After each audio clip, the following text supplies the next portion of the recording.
Stay. I'm about to do the impolite thing spiritual YouTube hates. Open the hood on Stadium Blessings, Dalai Lama Arena Vlogs, and Handshake Highlight Reels, and show you the economy of awe powering them.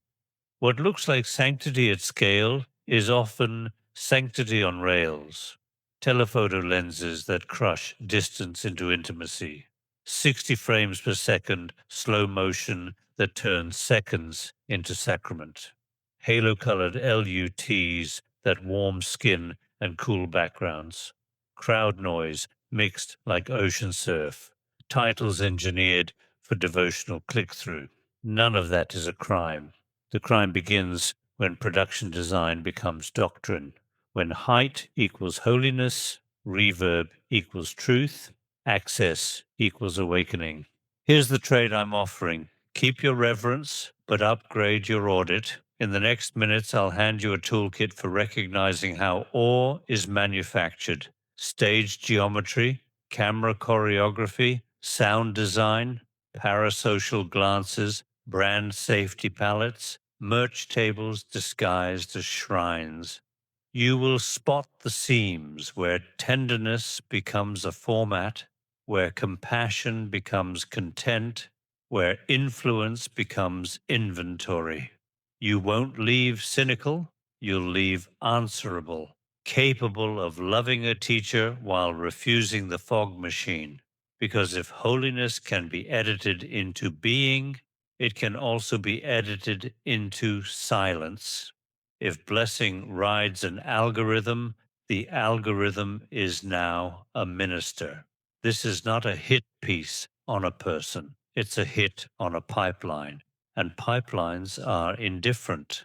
They will carry nectar or narcotic with the same efficiency unless someone sets valves. I'm Silent Flame. We're going to separate Dharma from distribution and see what's left when the crowd goes home and the thumbnail stops glowing. Every successful St. Meets Crowd video runs 3 levers: proximity, scarcity, mirroring. Proximity, long lenses flatten space so a day is 50 meters away feels within touching distance. Steadicams float alongside security to simulate pilgrims' access. A shoulder bump with a bodyguard becomes a brush with the holy. Scarcity, colored wristbands, access tiers, and an aisle wide as a nave. Your body reads obstacle clearing as proof of value. The harder the gate, the richer the story you tell yourself at it. Mirroring, cutaways to trembling hands, wet eyes, and bowed heads instruct your nervous system. This is how to feel now. Emotional APIs plug into you via montage. Set design joins the sermon. Saffron fabrics that echo Thangka palettes. Raised chairs calibrated a half head above audience eyeline. Side screens turning one elder into a 20-meter face. Floral gates that behave like liturgy you can stand inside.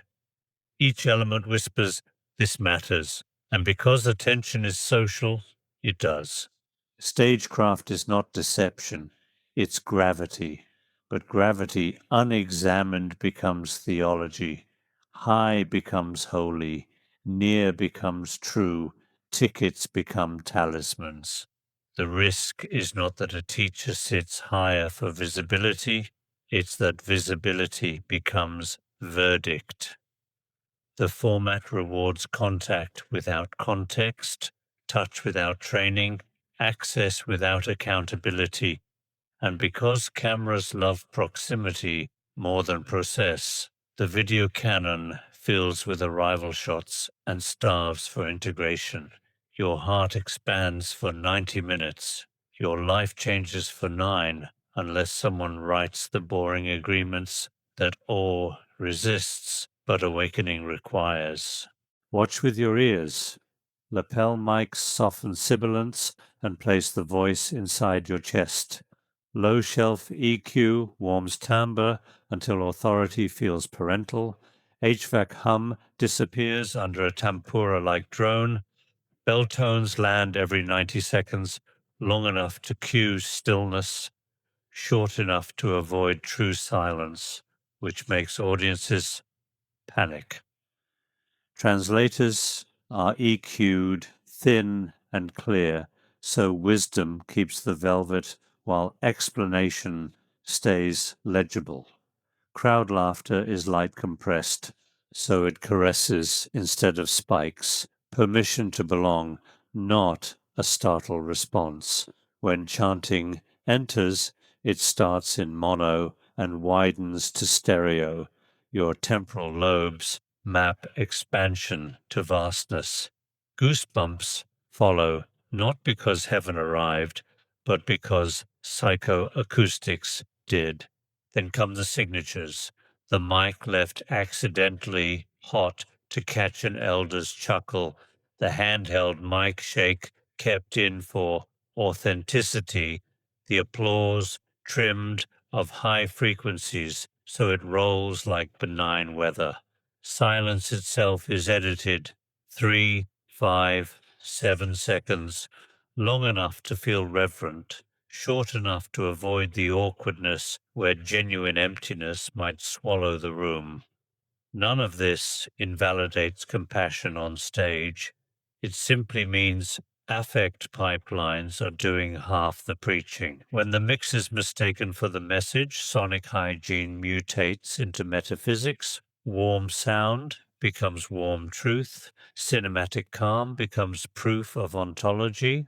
The Dharma doesn't fear microphones. It fears the day we confuse the reverb with reality and start buying speakers instead of training. A single toward camera glance can ordain 1,000,000 screens. Editors know to hold it for 2 heartbeats. Your mirror neurons fire, the story writes itself. He looked at me. Parasocial heat is not disease, it's baseline human social tech rooted through glass. But in the presence of awe, it hardens into sacrament. The lens becomes a chrism, and you become chosen at scale. Handshakes are the perfect content atom. 1 second of skin contact contains enough meaning sugar to ferment a lifetime of devotion. Thumbnails freeze the touch. Titles promise he blessed her watch. Shorts extract the smile and double the zoom.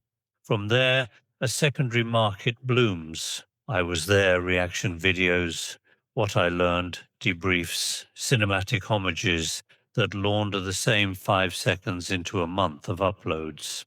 The platform's economics are blunt. Intimacy scales, governance doesn't.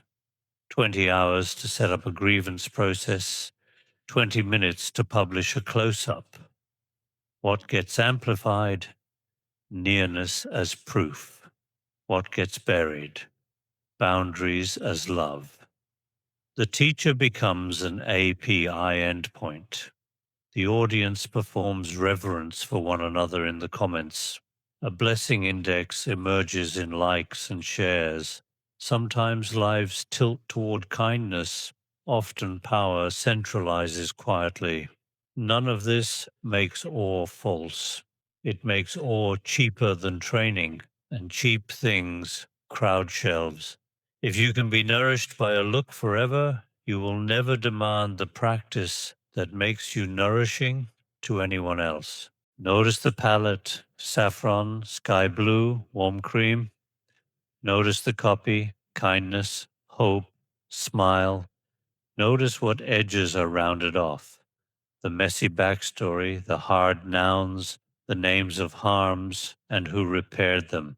That's brand safety, not only for advertisers, but for audiences who want spirituality without splinters. In that sandbox, compassion becomes a layout choice. Generous lighting, slow cuts, acoustic instruments. The algorithm rewards it with longer watch time and cleaner CPMS. The risk? Benevolence as decor. When every friction is cropped out, compassion stops being a decision with cost and becomes a colorway. The halo protects reach, but taxes reality. If governance, money, safeguarding, and succession only appear as footnotes, reverence floats above the ground where compassion is expensive. In policies that restrain charisma, in budgets legible to the least dazzled, in boundaries that mean some people lose access, brand safe awe keeps everyone in the warm bath. Dharma sometimes pulls the plug. I'm not asking for outrage porn. I'm asking for adult framing. If your kindness survives hard nouns, it's likely the real thing. If it requires soft focus to breathe, it's a product demo. The halo is not sin, it's a choice vector. Less tooth, more shareability. Just name it so we stop mistaking distribution constraints for moral instruction. Arenas stabilize people fast. One presence, amplified by AV, entrains thousands in minutes. Sometimes that's medicine. Grief has a place to land. Cynicism melts long enough for decency to re enter the body. But arenas are latency hacks. They reduce delay between signal and state by centralizing attention. Villages, sanghas, run on the opposite physics, distributed dignity. Many presences, small rooms, slowness, repair, boring committees, predictable money, governance that survives mood. Arenas scale charisma, villages scale competence. Event videos bias our imagination toward arenas because arenas shoot well. Villages look like work, awkward pauses, dissent, unphotogenic kindnesses, meetings that end with action items instead of applause. Yet the debt from arena awe comes due precisely where cameras hate to linger. Who holds the center the day after the saint flies out? Who manages conflict when the parasocial glow fades? Who writes succession into documents visible to newcomers?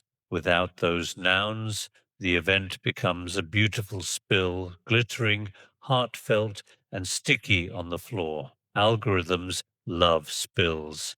Elders mop them. The Dharma's boring claim, charisma is combustion, not infrastructure. If your community cannot name 3 people who can say no to the microphone on record, you don't have a sangha. You have a stage crew praying nothing goes wrong. Reverence is a warm coat. Recognition is a knife. Wear both, but in that order. The knife first to cut the conflations that turn you into content fertilizer.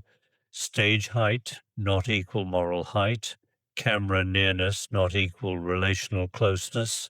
Brand safety, not equal ethical safety. Silence in the edit, not equal emptiness in the mind.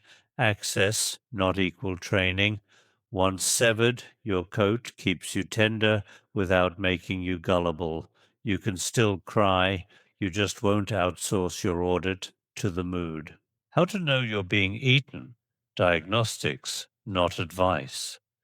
You feel an urgent need to import the halo. I was there, therefore I am changed. And to monetize that feeling socially as proof. The video punishes boredom. You forget real practice, spends hours there. Dissent is cut. Your body learns to confuse politeness with safety. There is no visible exit ramp for grievance. You interpret peace as compliance. Money flow is mysterious. You choose glow over questions because questions feel like betrayal. When you notice these, don't scorch the altar.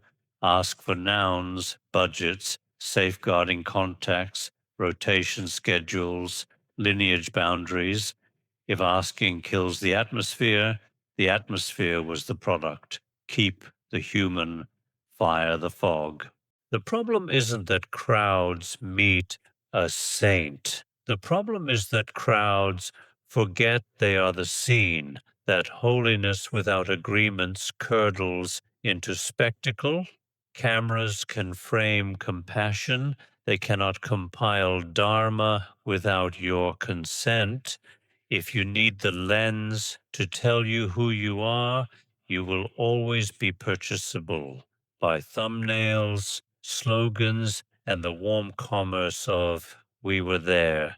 Keep your awe. It's one of the cleanest things we have. Put it on a leash that answers to nouns: safety, repair, budgets, succession, consent. If awe shrinks under nouns, it wasn't awe, it was ambient loyalty with tasteful grading. If it survives and routes to boring good, policies written, power rotated, strangers safer next month, then your reverence became causality, not content. I refuse to flatter your devotion, and I refuse to sneer at it. I'll do something ruder, demand it work when the mics are cold.